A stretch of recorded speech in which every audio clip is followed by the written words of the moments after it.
جو نمازیں نہیں پڑھتا، جو اللہ کی عبادت نہیں کرتا، اس کو قرضہ بھی مت دو، قرض بھی مت دو۔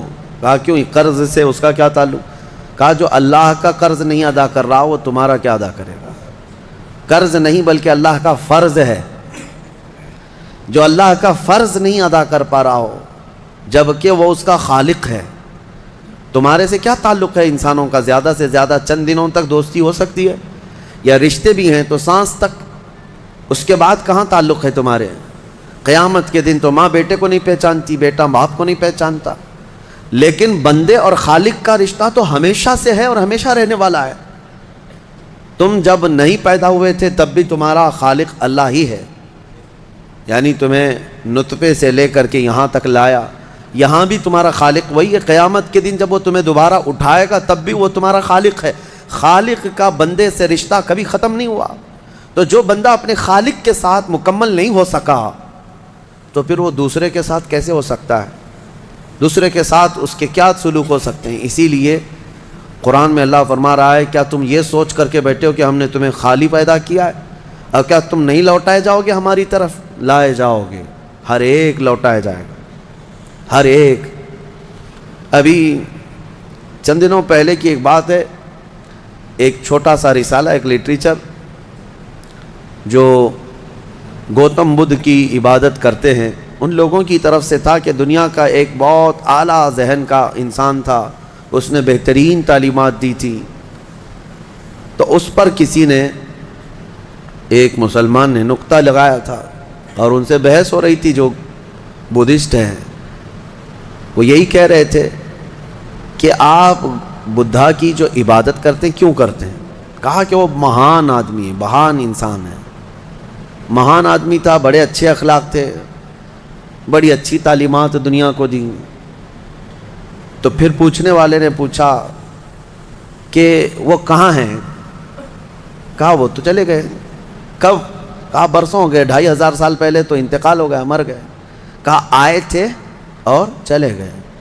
تو پوچھنے والے نے پوچھا تو یہ تو بڑے کمال کی بات نہیں، پھر ان کو لایا کون تھا اور واپس دنیا سے لے کے کون گیا؟ اگر وہ سب سے مہان ہے تو آج ہوتا اور ہم بھی اس کے پیچھے چلتے۔ کہا کہ اب وہ پیدا ہوا اور پھر دنیا سے چلا گیا، ہم یہ پوچھ رہے ہیں کون ان کو دنیا میں لایا تھا اور کون دنیا سے لے کے گیا؟ وہ بیچارہ خاموش ہو گیا۔ اس نے کہا کوئی تو طاقت ہوگی۔ کہا وہی طاقت ہر ایک کو موت کے بعد لوٹائے گی۔ دنیا کا چاہے سب سے بڑی طاقت کا انسان بھی کیوں نہ ہو، اسے موت ہے اور وہ اللہ کی بارگاہ میں لوٹایا جائے گا۔ اسی کو اللہ تعالیٰ فرماتا ہے تم کیا سوچ کر کے بیٹھے ہو کہ تم ہماری طرف نہیں لوٹائے جاؤ گے؟ تم سب کو اللہ کی طرف لوٹ کر کے جانا ہے۔ اس دن کو یاد رکھو، اس دن کو یاد رکھو جب یہ ساری چیزیں دھری کی دھری رہ جائیں گی اور تم آخری سفر پر نکل چکے ہوں گے، اور عجیب و غریب حالت میں ہم جاتے ہیں۔ میرے عزیزو، یہ سارے ہمارے کپڑے، ہماری جائیدادیں، ہماری سواریاں، ہماری گاڑیاں سب رہ جاتی ہیں۔ آج تک آپ نے دیکھا کہ کوئی آدمی جنازے کی بجائے مرسیڈیز میں قبر میں جا رہا ہو؟ نہیں، وہ بھی 4 کندھوں پر بوجھ بن کر کے ہی جا رہا ہے۔ بڑی اعلیٰ قسم کی سواریاں وہ وہیں رہ جاتی ہیں، بڑے عمدہ لباس یہیں رہ جاتے ہیں۔ آخری سفر کا ایک مخصوص لباس ہے، ایک مخصوص انداز ہے اور ایک مخصوص طریقے سے لے جا کر کے قبر کے حوالے کر کے آ جاتے ہیں۔ اور اسی کو فرمایا گیا ہے کہ جس کو یہ اپنا آخری سفر یاد ہوگا اسے یہ بھی یاد ہوگا کہ میں یہاں کیوں آیا ہوں۔ کبھی آج تک آپ نے اپنے اندر جھانک کر کے پوچھا، کبھی سوچا زندگی میں کبھی ایسا وقت آیا آپ کے؟ ابھی جیسے مثال کے طور پر مسجد میں آ کر بیٹھے، ابھی میں آپ سے پوچھوں پکڑ کر کے کیوں آئے ہو یہاں پہ مسجد میں، فوراً آپ جواب دیں گے عبادت کے لیے آئے ہو۔ مسجد کائے کے لیے ہے؟ عشاء کا وقت ہو رہا تھا، نماز پڑھنے کے لیے آیا، یا محفل چل رہی تھی محفل میں آ گیا؟ یہ تو تمہارا مقصد ہے۔ ہر کام کا تمہارا مقصد ہوتا ہے۔ کبھی یہ سوچا میں دنیا میں کیوں آیا، پوری دنیا میں میں کیوں آیا؟ جس نے اس سوال کا جواب حاصل کر لیا وہ معرفت کو پہنچ گیا۔ جو صحیح طریقے سے اس جواب کو پہنچ گیا وہ اللہ کی معرفت حاصل کر لے گا۔ اسی لیے میرے عزیزو، آگے رب تعالیٰ فرماتا ہے افحسبتم انما خلقناکم عبثا افحسبتم انما خلقناکم عبثا وانکم الینا لا ترجعون۔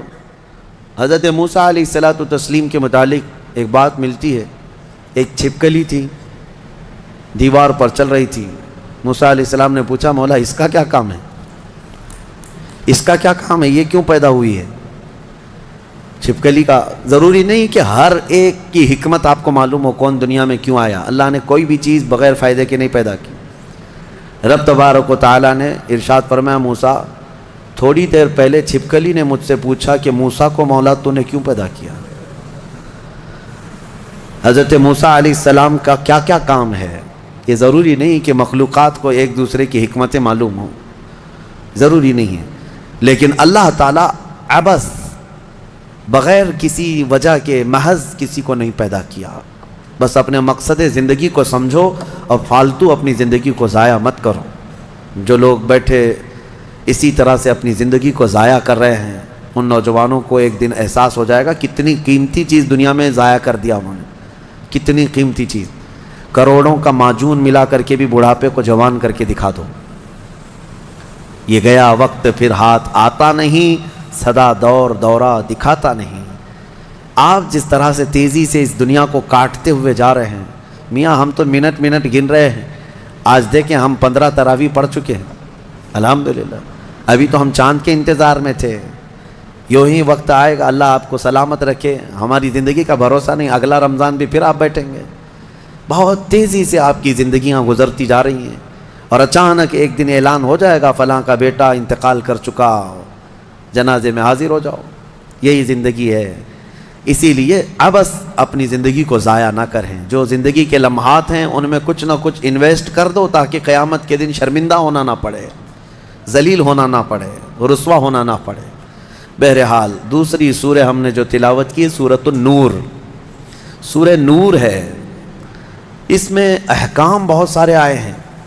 اس کی شروعات جو ہے وہی بہت ایک سخت ترین گناہ اسلام میں اس کے مذمت میں آئی، زنا۔ اللہ نے قرآن میں جگہ جگہ فرمایا وَلَا تَقْرَبُوا الزِّنَا إِنَّهُ كَانَ فَاحِشَةً وَسَاءَ سَبِيلًا، زنا کے قریب بھی مت جانا۔ اللہ فرماتا بے شک وہ سب سے بری چیز ہے اور سب سے برا راستہ ہے۔ نبی کریم صلی اللہ علیہ وسلم نے فرمایا کہ جب مومن کوئی مسلمان زنا کر رہا ہو تو ایمان کی حالت میں وہ زنا کر ہی نہیں سکتا۔ یہ بات یاد رکھ لو آپ، ایمان کی حالت میں کوئی زنا نہیں کر سکتا۔ فرمایا گیا جب زنا کر رہا ہو تو اس کا ایمان اٹھا لیا جاتا ہے، ایمان اس کے ساتھ نہیں ہوتا، ایمان اٹھا لیا جاتا ہے۔ ایمان اور زنا جمع ہو ہی نہیں سکتے ایک انسان کے اندر۔ یہ بہت سخت وعید ہے میرے آقا صلی اللہ علیہ وسلم کی حدیث پاک میں۔ ایمان کی حالت میں زنا نہیں ہوتا، اور جب زنا کر رہا ہوتا ہے تو ایمان نکال لیا جاتا ہے، وہ معلق ہوتا ہے، آسمانوں پر لٹکا ہوتا ہے، اس زنا کے حالت میں اس کے ساتھ ایمان نہیں ہوتا۔ اب جو آیتیں آئی ہیں اللہ فرماتا ہے الزانیۃ والزانی فاجلدوا کل واحد منہما 100 جلدہ، زنا کرنے والے مرد اور زنا کرنے والی عورت کو 100 کوڑے مارو۔ یہ ان کے لیے ہے جو غیر شادی شدہ ہے، اور جو شادی شدہ ہیں ان کے لیے رجم ہے۔ رجم کا مطلب ہے پتھروں سے اتنا مارو کہ وہ ختم ہو جائے، ان کی موت تک انہیں سنگسار کرنا ہوگا۔ یہ اتنی ہیبت ناک سزا ہے دنیا میں کہ دیکھو تو رونگٹے کانپ جائیں آپ کے، لیکن لوگوں کو ایسا لگتا ہے کہ ایسی اتنی بڑی سخت سزا کیوں ہے؟ میرے عزیزو، یہ ایک ناسور ہے، ایک کینسر ہے معاشرے کا، ایک کینسر ہے۔ جب کیمو کرتا ہے ڈاکٹر تو بہت سخت تکلیف ہوتی ہے، کیمو تھراپی آسان نہیں ہے، پورے جسم کے بال جل جاتے ہیں، خون میں پتہ نہیں کیا سے کیا ہو جاتا ہے۔ کیوں؟ ایک پھوڑی کہیں پر کینسر کی آئی ہوتی ہے، اس کو ختم کرنے کے لیے پتہ نہیں 10 12 کیمو دیے جاتے ہیں۔ زنا جو ہے پورے معاشرے کا ناسور ہے، کینسر ہے، اور اگر اس پھوڑی کو نہیں ختم کیا گیا تو ہر ایک کے ہاں یہی چیز، یہی پھوڑی ہوگی، یہ وائرس کی طرح پھیلے گا۔ اور اسلام نے یہ سب سے بڑی سزا رکھی ہے زنا میں، سب سے بڑی سزا ہے۔ آج دنیا یہ مطالبہ کر رہی ہے کہ ریپسٹ کو اسلامی سزا دی جائے۔ کیوں؟ ان کی بیٹیوں کا جب ریپ ہو جائے تو وہ چلاتے ہیں۔ اسلام وہ ہے جو ہر ایک کی بیٹی کو بیٹی کا ہی درجہ دیتا ہے، ایک عظیم خاتون کا ہی درجہ دیتا ہے۔ زنا چاہے بالجبر ہو بالرضا ہو، دونوں زنا ہے، یعنی زور زبردستی کیا ہوا زنا ہی ہے، خوشی سے کیا ہوا اور بڑا گناہ ہے، اور بڑا گناہ ہے، اس میں اور زیادہ ہلاکت ہے۔ اس کے متعلق حدیث پاک میں ہے زانی کے لیے 15 عذابات ہیں، 15 عذاب ہیں، 5 دنیا میں دیے جائیں گے، 5 قبر میں دیے جائیں گے، اور 5 قیامت کے دن دیے جائیں گے۔ یہ 15 عذابات وہ جھیلتا رہے گا زانی، 5 دنیا میں، 5 قبر میں، اور 5 قیامت کے دن۔ جو سب سے بڑا عذاب ہے اس کے لیے، میں نے جو سمجھا، یہ 15 کی میں اگر تفصیل بیان کروں تو بہت لمبا ٹائم جائے گا۔ یہ 15 عذابات کیا کیا ہیں؟ دنیا میں جیسے اس کے رزق کی برکت ختم ہوگی، اس کے چہرے کی رونق اٹھا لی جائے گی، اور جو 5 عذابات اس کے دنیا میں ہونے والے ہیں، اس طرح سے 15 عذابات میں جو سب سے بڑا عذاب میں نے جو سمجھا وہ یہ ہے کہ قیامت کے دن رب تعالیٰ اس کی طرف نظر بھی نہیں فرمائے گا۔ یہ سب سے بڑا عذاب نہیں ہے تو اور کیا ہے؟ اور نبی پاک صلی اللہ تعالیٰ علیہ وسلم کی بہت ساری حدیثیں ہیں کہ اللہ تعالیٰ اس کو نہ عرش کا سایہ عطا فرمائے گا اور نہ اس کی طرف نظر فرمائے گا، بلکہ یہ فرمایا کہ جنت 500 سال کی مسافت سے اس کی خوشبو آ رہی ہوگی، لیکن زانی وہ خوشبو بھی نہیں سونگھ سکے گا۔ بڑی سخت سزا ہے۔ اور میرے عزیزو، اس سورے میں اللہ تعالیٰ نے کئی مرتبہ یہ زانیوں کا ذکر فرمایا، الزانیۃ والزانی فجلدوا کل واحد منہما 100 جلدہ، 100 کوڑے مارو، ولا تأخذکم بہما رأفۃ فی دین اللہ، اور اللہ کے دین میں کوئی ہمدردی مت لینا، یہ بھی حکم ہے۔ کسی کے ساتھ نرمی مت کرنا، ایسے اگر کسی کے ساتھ ہو گیا ہے تو۔ ان کنتم تؤمنون باللہ والیوم الآخر، اللہ فرما رہا ہے اگر تم اللہ اور آخرت پر ایمان رکھتے ہو تو ذرا برابر بھی نرمی نہ لینا اس پر۔ وہ اور دوسرا ایک اور سخت حکم یہ ہے، وَلْيَشْهَدْ عَذَابَهُمَا طَائِفَةٌ مِّنَ الْمُؤْمِنِينَ، زانی اور زانیہ کو چپکے سے کہیں سزا مت دے دینا، بلکہ اللہ فرما رہا ہے ان دونوں کے عذاب پر پورے مومنوں کو گواہ بناؤ، سب کے سامنے ان کی سزا ہو۔ آپ کو پتہ ہے نبی پاک صلی اللہ تعالیٰ علیہ وسلم کے صحابہ میں حضرت ماعز اسلمی کا نام ملتا ہے، ایک صحابی تھے۔ یہ ایک دن روتے ہوئے بارگاہ رسالت میں آپ صلی اللہ علیہ وسلم میں آئے، کہا آقا مجھ سے گناہ ہو گیا ہے۔ حضور نے فرمایا کیا ہوا؟ کہا کہ میں بتا نہیں سکتا۔ حضور نے پھر پوچھا بتاؤ تو صحیح کیا ہوا ہے؟ کہا بولتا ہوں تو منہ کو کلیجہ آ جاتا ہے، کلیجہ منہ کو آ جائے اس طرح کی چیز ہے میں نہیں کہہ سکتا۔ حضور نے فرمایا بتاؤ ماعز تمہارے لیے ہم ذریعے حل تلاش کر کے بتا دیں؟ انہوں نے کہا یا رسول اللہ مجھ سے زنا ہو گیا ہے۔ اتنا کہنا تھا نبی پاک صلی اللہ علیہ وسلم نے اپنا چہرہ پھیر لیا، صحابی ہیں حضور کی، خطا ہو گئی میرے آقا لیکن آیا ہوں آپ کے دربار میں۔ جب حضور نے اپنا چہرہ پھیر لیا اب بچا کیا تھا؟ اب وہ رونے گڑ گڑانے لگے، قدموں میں گر گئے، اتنا روتے رہے اتنا روتے رہے۔ اسی کو شاید امام اہل سنت فاضل بریلوی نے ترجمانی میں اشعار میں یوں کہا ہے، یا رسول اللہ تجھ سے جو منہ چھپاؤں تو کروں کس کے سامنے، کیا اور کسی سے توقع نظر کی ہے؟ بد ہیں تو آپ کے، بھلے ہیں تو آپ کے، ٹکڑوں پہ یہیں کے پلے ہیں، رخ کدھر کریں؟ نبی پاک صلی اللہ تعالیٰ علیہ وسلم نے پھر ان کو اٹھایا اور پوچھا بتاؤ ہوش میں ہو، ہوش و حواس میں کہہ رہے ہو؟ حضور نے جب پوچھا کہا ہاں میں ہوش و حواس میں کہہ رہا ہوں۔ کہا تمہیں کوئی بیماری، کوئی غشی، کوئی نشہ تو نہیں؟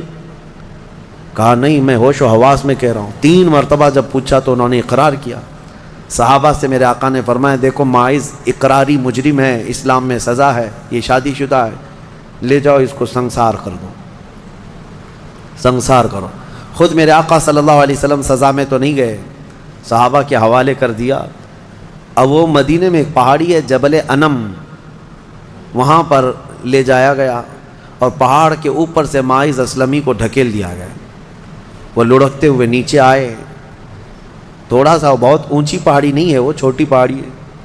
پھر وہاں سے جتنے صحابہ تھے ان سب نے پتھر مارنا شروع کیا، اور سب اتنے پتھر برسائے گئے تھے کہ ماعز اسلمی کی روح نکل گئی، انتقال ہو گیا، زخمی حالت میں تھے۔ جب واپس آئے میرے آقا صلی اللہ علیہ وسلم غمگین تھے، اس وقت صحابہ سے پوچھ رہے تھے بتاؤ ماعز کے ساتھ کیا کیا تم نے؟ کہا حضور سب ان کو سنسار کر رہے تھے۔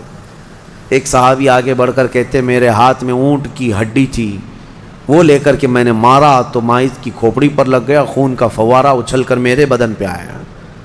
میں نے یہ کہا یہ کس پاپی کا خون لگ گیا، یہ کس خطا کار کا خون لگ گیا؟ میں کپڑے جھاڑ کر کے باہر آ رہا، میرے آقا صلی اللہ تعالیٰ علیہ وسلم کو بڑا غم ہوا، کھڑے ہو گئے، کہا یہ جملہ مت کہو، ماعز نے موت سے پہلے سچی توبہ کر لی۔ سزا تو دینی ہی تھی، اسلامی حکومت ہے تو سزا دی جائے گی، صرف توبہ کافی نہیں ہے۔ توبہ کر لی لیکن اب اس کے لیے برا جملہ مت کہو۔ میرے آقا نے فرمایا اللہ تعالیٰ نے ماعز کی سچی توبہ کی وجہ سے جبرائیل کو بھیجا اور یہ فرمایا یا رسول اللہ آپ کے غلام نے ایسی توبہ کی ہے کہ اس کی توبہ کے عوض اللہ نے پورے مدینے والوں کی گناہ معاف فرمایا، سب کی توبہ کے برابر فرما دیا۔ میرے عزیزو سزا تو دی گئی۔ ایک اور صحابی آئے، وہ بھی آئی تھی بارگاہ رسالت میں آپ صلی اللہ علیہ وسلم میں، کہا کہ مجھ سے خطا ہو گئی ہے، حمل بھی تھا۔ حضور نے فرمایا جاؤ بچے کی ولادت کے بعد آؤ۔ بچہ پیدا ہو گیا، وہ بچہ کو 1 دن 2 دن کا بچہ تھا، وہ لے کر کے حاضر ہو گئی، کہا مجھے پاک کر دیجئے، مجھے پاک کر دیجئے۔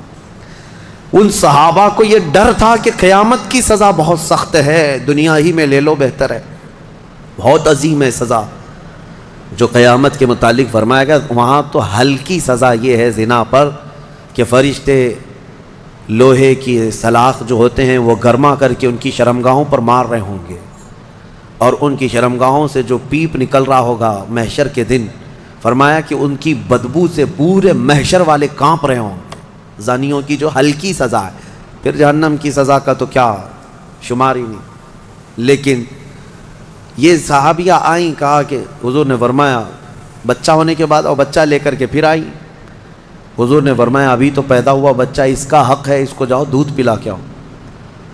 حضور پاک صلی اللہ علیہ وسلم کے پاس سے وہ گئیں، 2 سال تک دودھ پلایا، اور پھر جب بچہ تھوڑا بہت چلنے پھرنے لگ گیا، غلط صحیح کو پہچاننے لگ گیا، تو آئی حضور کی بارگاہ میں، کہا یا رسول اللہ اب میرا بچہ میرے بغیر رہ سکتا ہے، یہ صحیح غلط کو پہچاننے لگ گیا، اب دودھ بھی چھوڑ چکا ہے، مجھے پاک کی کریں۔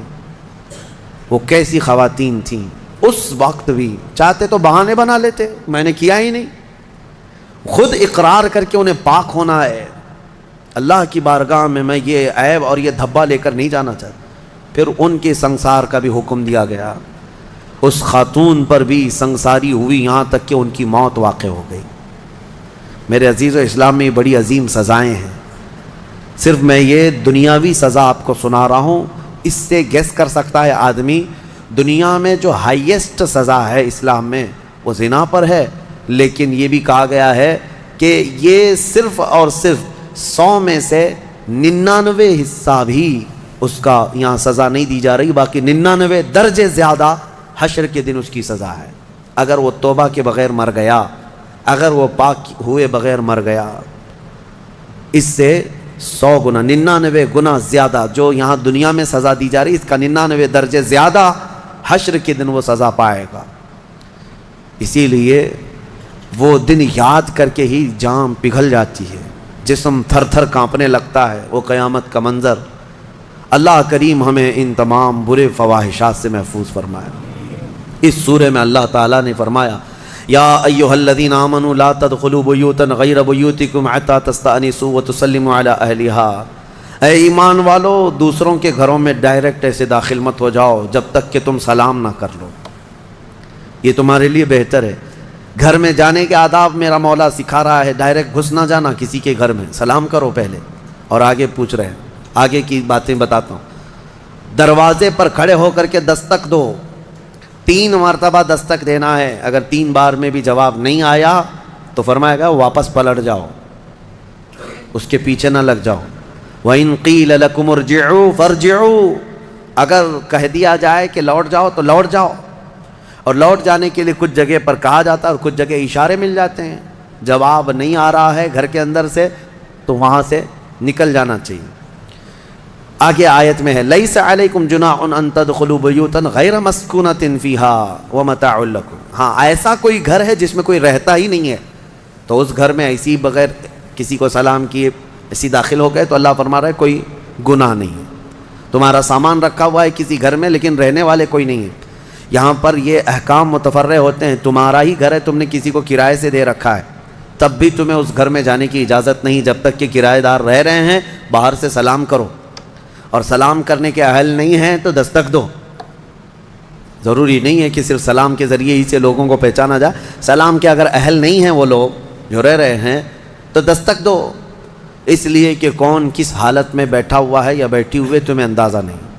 یہاں تک کہ حکم یہ ہے کہ دروازے پر دستک دے کر کے دروازے کے بالکل سامنے کھڑا ہونا بھی یہ درست نہیں, بلکہ فرمایا گیا دائیں جانب ہو جاؤ یا بائیں جانب ہو جاؤ, اس لیے کہ اگر کوئی خاتون دروازہ کھولے تو تمہارا آمنا سامنا نہ ہو جائے. یہ اسلام ہے. اور آگے اس کے فوراً آیت آتی ہے, اے محبوب آپ فرما دیں مومنین سے, یغضوا من ابصارہم ویحفظوا فروجہم, اپنی آنکھیں نیچی رکھیں, اپنی شرمگاہوں کی حفاظت کریں. زنا کی ابتدا آنکھوں سے شروع ہوتی ہے, آنکھوں سے ہوتی ہے, اور اللہ تعالیٰ نے وہیں پر بند باندھ دیا. نہ تمہاری آنکھیں بہکیں نہ تمہارے باقی کے اعضاء بہکیں. تم اپنی آنکھوں کی حفاظت کرو. نہ دیکھا ہوتا تو جسم کے اندر جذبات نہیں آتے, جسم کے اندر یہ خواہشات نہیں آتے, یہ فواہشات نہیں آتے. اسی لیے فرمایا گیا النظرۃ سہم من سہام الشیطان, نظر جو ہے شیطان کے تیروں میں سے ایک تیر ہے, چاہے عورت تمہیں دیکھ رہی ہو یا تم عورت کو دیکھ رہے ہو. یہ نظر جو ہے شیطان کا تیر ہے. عورتوں کو ہم پردے کیا حکم کیوں کہتے ہیں؟ اس لیے کہ بہتوں کی نظروں میں زہر ہوتا ہے, اور جیسے ہی وہ نظر ڈالتے ہیں ان کے جسم پر آ کر کے وہ نظر تیر لگتا ہے, عورت کے اندر وہ بری نظر کے اثرات پیدا ہو کر کے بری خواہشات پیدا ہو جاتے ہیں. اسی لیے عورتوں کو کہا گیا کہ وہ اپنی حفاظت کریں, پردے میں رہیں. مرد حضرات کے لیے بھی حکم ہے کہ وہ اپنی آنکھیں نیچی رکھیں. تم نے اگر آنکھوں کو آوارہ چھوڑ دیا تو یہ آنکھیں تمہیں زنا تک لے جائیں گی. یہاں نظروں کی حفاظت بہت ضروری ہے, بہت ضروری ہے میرے عزیزو. یہاں تک کہ حدیث پاک میں ہے, اگر کسی نے کسی کے گھر میں نظر ڈالی اور گھر والے کو یہ برا لگا تو گھر والے کو اجازت ہے کہ وہ پتھر اٹھائے اور اس کی آنکھ پھوڑ دے, اللہ اس سے مواخذہ نہیں فرمائے گا. کتنی بڑی بات ہے, کتنی بڑی بات ہے.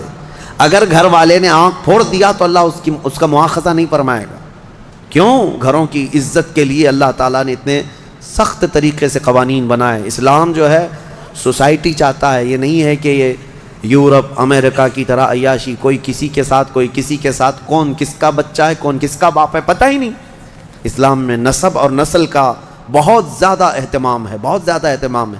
جن 5 چیزوں کی حفاظت فرض ہے ہر مسلمان پر, اس میں نسب کی حفاظت بھی فرض ہے. سب سے پہلی چیز جو مسلمان پر فرض ہے وہ جان کی حفاظت ہے. اور ان 5 چیزوں کو پھر کبھی میں عرض کروں گا, 5 چیزوں کی حفاظت ہر مسلمان پر فرض ہے. اس میں جان کی حفاظت, اپنی عزت کی حفاظت اور اپنے نسب کی حفاظت فرض ہے. اپنے نسب کی حفاظت یہ نہیں ہے, یہی تو معاملات ہیں. کسی عورت کو آپ نے طلاق دے دیا, تمہاری عورت تو نہیں ہے, عدت کے کیا معاملات ہیں؟ یہ عدت کیوں رکھی گئی؟ ارے ادھر طلاق دی ہے, دوسرے دن وہ کسی اور سے نکاح کر لیتی. نہیں نا, عورت کے 3 حیض آنے تک انتظار کرو, دوسرے آدمی کو نکاح کرنا ہے. کیوں؟ اس لیے کہ پہلے آدمی کا اگر ذرا برابر بھی نطفہ باقی رہ گیا طلاق کے وقت, تو پھر اس عورت سے دوسرا مرد نکاح کر لیا تو پھر 2 مردوں کا نطفہ ایک عورت کے اندر جائے گا تو نسب میں خلط ملط ہو جائے گا, کس کا بچہ ہے پتہ نہیں چلے گا. عورت کو پورا پاک ہو جانے دو, کلین ہو جانے دو, تاکہ دوسرا کوئی نکاح کر رہا ہے تو یہ ثابت ہو جائے کہ یہ اس کے بعد اگر بچہ ہوگا تو یہ اسی مرد کا ہوگا. سائنس بھی اس بات کو تسلیم کرتی ہے کہ اگر پہلے مرد کا کوئی نطفہ یا کوئی ذرہ بھی باقی رہ گیا ہے تو عورت کو اگر 3 حیض کنٹینیو آ گئے ہیں تو سمجھ لو کہ اس کے اندر کوئی نطفہ باقی نہیں رہا, صاف ہو چکی عورت. اور اگر نطفہ ہوتا تو حیض نہیں آتے, حمل قرار پاتا, حمل ٹھہر جاتا, حیض نہیں آتا حمل کے دنوں میں. یہ اسلام ہے جو نسب کی حفاظت کر رہا ہے. اسی لیے نظروں کی حفاظت کرو اور اپنی شرمگاہوں کی حفاظت کرو. اس بے راہ روی کے دور میں, اس فتنے کے دور میں مسلمانوں, گھڑی گھڑی میں آپ کو یہ تنبیہ کر رہا ہوں کہ شیطان کا سب سے بڑا حربہ یہی ہے کہ وہ مسلمان کو زنا کے راستے پر ڈال دیتا ہے. اور اس لیے کہ سب سے آسان دوزخ کا راستہ یہی ہے. ہر مرد اور ہر عورت کے اندر خواہشات ہیں, ہر مرد ہر عورت کے اندر نفس ہے, اور وہ اس کام میں آسانی سے آ جاتا ہے۔ میں سمجھتا ہوں پوری دنیا میں الحمدللہ سب سے زیادہ زنا پر کنٹرول اگر کوئی کرتا ہے تو میرے مصطفیٰ کا غلام ہی ہو سکتا ہے مسلمانوں کے اندر، الحمدللہ۔ ہاں جو بے راہ رو ہو چکے ہیں، جو بھٹک چکے ہیں راستہ، اور جن کو اپنے نبی پاک سے کوئی واسطہ ہی نہیں، میرا ان سے کوئی کلام بھی نہیں، میرا ان سے کوئی خطاب بھی نہیں، میں سمجھتا ہوں دنیا میں، ارے وہ کرسچین جو میری کی قسم کھاتے ہیں اور پتہ نہیں کرسمس میں کتنی میریوں کی عزت لوٹ لیتے ہیں، ہاں پاکیزہ مریم کی قسم کھاتے ہیں نا، ہاں وہ جو ہے میری حضرت بی بی مریم کو کہتے ہیں جو سب سے پاکیزہ عورت ہے۔ اگر سب سے پاکیزہ خاتون پر ان کا ایمان ہے تو پھر یہ کرسمس میں ہوتا کیا ہے؟ پتہ نہیں کتنی عورتیں اس دن زنا کی شکار ہو جاتی ہیں۔ تو یہ میری کی قسم اٹھانے والے ہی میریوں کو لوٹ لیتے ہیں۔ اسلام یہ نہیں ہے۔ اسلام میں نہ مسلمان خاتون کو نہ ہی غیر مسلم خاتون کو تمہیں نظر بھر کر کے دیکھنے کی اجازت ہے۔ ہاں اگر کوئی بھٹک گیا ہے تو اسلامی حکم پر نہیں چل رہا ہے، لیکن اگر اسلام پر چل رہا ہے تو میں دعوے کے ساتھ کہہ سکتا ہوں، دعوے کے ساتھ پوری دنیا میں اس مرض پر سب سے بہترین کنٹرولنگ کا راستہ کسی کا ہے تو وہ محمد رسول اللہ کا ہے، میرے آقا صلی اللہ علیہ وسلم۔ میرے عزیزو، اس سے بچنے کے لیے ہی تو میرے آقا نے فرمایا کہ شادی کر لو، نکاح کر لو، نکاح کو آسان بناؤ تاکہ زنا کرنا مشکل ہو جائے۔ اور میں نے اس سے قبل بھی کہا تھا کہ جوان ہو جائے کوئی لڑکی تو اسے جلد سے جلد نکاح کر کے دے دو، اور اگر کوئی جوان لڑکا ہے خواہش ہے نکاح کی تو اس کے لیے زیادہ دیر انتظار نہ کرو۔ اگر گناہ میں پڑنے کا اندیشہ ہے، نکاح کیا ہے؟ سنت ہے نا میرے مصطفیٰ کی، النکاح من سنتی، حدیث پر سنتے ہوں گے آپ خطبہ نکاح میں بھی، حضور نے فرمایا نکاح میری سنت ہے، یہی سنا نا آپ نے۔ لیکن شریعت کا حکم یہ ہے کہ وہ مرد جس کو گناہوں میں پڑنے کا اندیشہ ہے اس کے لیے نکاح سنت نہیں، نکاح فرض ہے۔ اب جتنی تاخیر کرے گا اتنا اس پر گناہ بڑھتا جائے گا، اس لیے فضول اور بے حیائی کے کاموں میں پڑنے سے تو بہتر ہے کہ حلال راستے پر چلا جائے۔ اللہ کریم ہم سب کو کہنے سننے سے زیادہ عمل کی توفیق عطا فرمائے۔ اس سورہ نور میں جو ایک بہت بڑا عظیم واقعہ تھا اس کو میں کہہ نہ پایا، سیدہ ام المومنین طیبہ طاہرہ عائشہ صدیقہ رضی اللہ تعالیٰ عنہ میرے آقا کی رفیق حیات، بلکہ وہ محبوبہ رسول تھیں، ان پر ایک الزام لگایا تھا منافقین نے، اس کا دفاع کیا میرا مولا اور آیت نازل فرمایا شان عائشہ میں، صدیقہ طاہرہ کی شان میں آیت نازل ہوئی۔ ہوا یہ تھا کہ ایک جنگ سے حضور واپس آ رہے تھے، جنگ غزوہ بنو مصطلق، وہاں سے واپسی میں حضرت عائشہ بھی اس سفر میں حضور کے ساتھ تھیں۔ رات کا وقت تھا، ایک جگہ قافلہ رک گیا تو قافلہ جب رکتا تھا تو اونٹ کے اوپر جو کجاوا ایک جو ہے حجرے کی طرح بنا دیا جاتا، جھونپڑی بنا دی جاتی تھی جو ام المومنین کے لیے ہوتی تھی، حضور کی ازواج مطہرات پردے میں جاتی تھی، وہ اٹھا کر کے زمین پر رکھ دیا۔ حضرت عائشہ کی عمر بھی چھوٹی تھی، کم عمر کی تھی، تو وہ بڑی ہلکی بھی تھیں، جو صحابہ اٹھاتے تھے اٹھا کر کے رکھ دیتے تھے۔ رات کا وقت تھا اور وہ وہاں پر سو گئی، کجاوے سے باہر نکل کر کے سوئی۔ پھر ہوا یہ کہ قافلہ چل پڑا، حضرت عائشہ صدیقہ وہیں رہ گئی۔ وہ کجاوا اٹھا کر کے جو صحابہ تھے انہوں نے اونٹ پر رکھ دیا اور یہ سوچا کہ اس میں ام المومنین ہیں، سو رہی ہوں گی، اٹھا کر کے اونٹ پر رکھ دیا، باندھ دیا اور اونٹ چل پڑا، جبکہ ام المومنین کہیں اور سوئی ہوئی تھی۔ یہ رہ گئی بات۔ اب قافلہ مدینے کی طرف رواں دواں تھا، پیچھے سے قانون یہ تھا قافلے میں ایک صحابی بہت پیچھے چلتے تھے کہ قافلے سے چھوٹا ہوا کوئی سامان ہو تو وہ اٹھا کر کے لے کے آ جاتے تھے، کسی کا کچھ بھی رہ جاتا تو وہ حضرت صفوان ایک صحابی تھے، وہ پیچھے چلے آ رہے تھے، انہوں نے دیکھا ام المومنین عائشہ صدیقہ اکیلی تھیں، انہوں نے دیکھتے ہی کہا یہ کیا ہے، انا للہ و انا الیہ راجعون، کیا ہوا ہے؟ انہوں نے اپنا چہرہ پھیر لیا اور ام المومنین نے پردہ کر لیا۔ ام المومنین کہنے لگیں کہ قافلہ چلا گیا اور میں رہ گئی، نیند میں تھی۔ انہوں نے کہا ان کے ساتھ جو اونٹنی تھی اس پر ام المومنین کو سوار کیا اور نکیل پکڑ کر کے چلتے رہے۔ اب جب مدینے آئے تو بدمعاش قسم کے، اوباش قسم کے ذلیل منافقین نے ام المومنین پر یہ تہمت لگانا شروع کیا کہ محمد رسول اللہ کی بیوی کسی اور مرد کے ساتھ چلی گئی تھی، نعوذ باللہ۔ حضرت عائشہ ان کے ساتھ چلی گئی تھی، قافلے سے الگ آئی ہیں، یہ بہت بھدا الزام۔ اسی کے متعلق قرآن میں آج ہم نے جو سورہ نور پڑھا ہے نا، اس میں ایک آیت ہے والذین یرمون المحصنات ثم لم یأتوا بأربعة شہداء فاجلدوہم 80 جلدہ، اللہ فرماتا ہے جو مومنہ عورتوں پر الزام لگاتے ہیں، تہمت لگاتے ہیں، اور اگر 4 گواہ نہیں لا پائیں گے تو حکم شرع یہ ہے کہ 80 کوڑے مارو ایسے آدمی کو جو تہمت لگایا، اور پھر فرمایا کہ زندگی بھر پھر کبھی اس کی گواہی قبول نہیں کی جائے گی، وہ مردود الشہادہ ہے، اس کی کوئی گواہی نہیں قبول کی جائے گی جو تہمت لگاتا ہے۔ اب سنو، جب عائشہ صدیقہ رضی اللہ تعالیٰ عنہ مدینے آ گئیں تو یہ باتیں پھیلنے لگ گئیں اور بہت پھیل گئیں۔ نبی پاک صلی اللہ علیہ وسلم کو بتایا گیا کہ ایسی ایسی باتیں آپ کی زوجہ کے متعلق ہیں۔ حضور پاک صلی اللہ علیہ وسلم حضرت عائشہ کے پاس آئے، پوچھے عائشہ یہ کیا میں سن رہا ہوں؟ حضرت عائشہ صدیقہ رضی اللہ تعالیٰ عنہ رونے لگ گئیں، بڑا پیار کرتے تھے میرے آقا ان سے، اور وہ بھی بہت محبت کرتی تھی۔ حضور پاک صلی اللہ علیہ وسلم نے پھر ہوا یہ کہ حضرت عائشہ سے بات کرنا بھی چھوڑ دیا حضور نے، کہ میں اس وقت تک انتظار کروں گا جب اللہ تعالیٰ کا حکم آ جائے۔ اب یہ ام المومنین کے لیے کتنا ڈیفیکلٹ اور کتنا سخت مرحلہ ہوگا کہ کائنات کے آقا و مولا جن کی وہ زوجہ ہیں وہ بات نہیں کر رہے ہیں اور گھر پہ نہیں آ رہے ہیں۔ تو حضرت عائشہ اپنے مائکے چلی گئیں حضرت ابوبکر صدیق کے گھر، تو حضرت ابوبکر صدیق بھی بات نہیں کر رہے ہیں، پتہ نہیں کیا ہوا، لیکن معاملہ کچھ بھی نہیں تھا۔ آج کے منافقین بھی اس واقعے کو اٹھاتے ہیں اور کیا کہتے ہیں رسول اللہ کو علم غیب نہیں تھا، اگر غیب کا علم ہوتا تو اتنے دن تک حضور اپنی بیوی کے متعلق تھوڑی نہ خاموش رہتے۔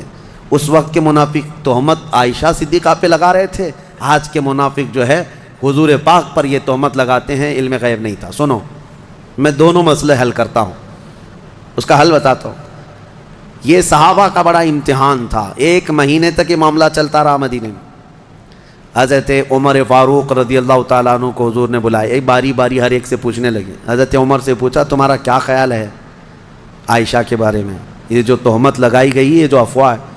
حضرت عمر نے کیا ایمان کا جواب دیا، کہتے ہیں یا رسول اللہ صلی اللہ علیہ وسلم، رب ذوالجلال آپ کے جسم پر مکھی بیٹھنے نہیں دیتا، اگر عائشہ ناپاک ہوتی تو آپ کے گھر کے لیے کیسے قبول کرتا؟ نکاح تو اللہ نے فرمایا آپ کا، اور کوئی ناپاک عورت آپ کی اہل میں آ کیسے سکتی ہے، وہ اہل بیت ہے۔ یہ حضرت عمر کا جواب تھا۔ سیدنا عثمان ابن عفان نے بھی ایسا ہی عشق کا جواب دیا، کہا کہ جس کا سایہ زمین پر نہیں پڑتا اس کی بیوی بدکار کیسے ہو سکتی؟ اللہ تبارک و تعالیٰ نے محفوظ رکھا۔ اب جو خواتین صحابیات تھیں ان کو بھی حضور بلانے لگے، پوچھنے لگے عائشہ کے بارے میں کیا خیال۔ یہ در حقیقت ہے کہ امتحان چل رہا تھا۔ وہاں جو منافق تھے وہ تو کہنے لگے، جب منافق کون تھے؟ ظاہر وہ مسلمان ہی تھے، حضور کے پیچھے نماز پڑھتے تھے، بڑی بڑی باتیں کرتے تھے، لیکن اندر کیا تھا وہ کیا ہے؟ جب حضور ان سے پوچھتے آپ کا کیا خیال ہے، آپ کا کیا خیال، کہتے کیا بتائیں، لوگ تو ایسا کہہ رہے ہیں، پتہ نہیں ہو سکتا ہے بہک گئی ہوں گی، کچھ ہو گیا ہوگا۔ یہ منافقین کے جوابات تھے، یہ منافقین کے جوابات۔ ایسے بہت سارے لوگ ہیں، ہم کو تو نہیں معلوم لوگ، لیکن لوگ کہہ رہے ہیں ایسا ہوگا۔ یہ جلانے والا جواب ہوتا ہے، آج بھی ہوتے ہیں اس طرح کے جوابات، ان کو کانفیڈنس کے ساتھ کہنا نہیں ہوتا ہے۔ اب جو خواتین تھیں ان سے پوچھا گیا تو وہ تو کہنے لگی یا رسول اللہ صلی اللہ علیہ وسلم، عائشہ اتنی چھوٹی ہے کہ وہ آٹا گوندتے گوندتے سو جاتی ہے، روٹی کب پکتی ہے اسے پتہ نہیں ہوتی، تو یہ اونگ آ گئی ہوگی، سو گئی ہوگی، اور اس کا میلان کبھی کسی مرد کی طرف ہم نے نہیں دیکھا۔ کھیلنے والی خاتون ہے حضرت عائشہ۔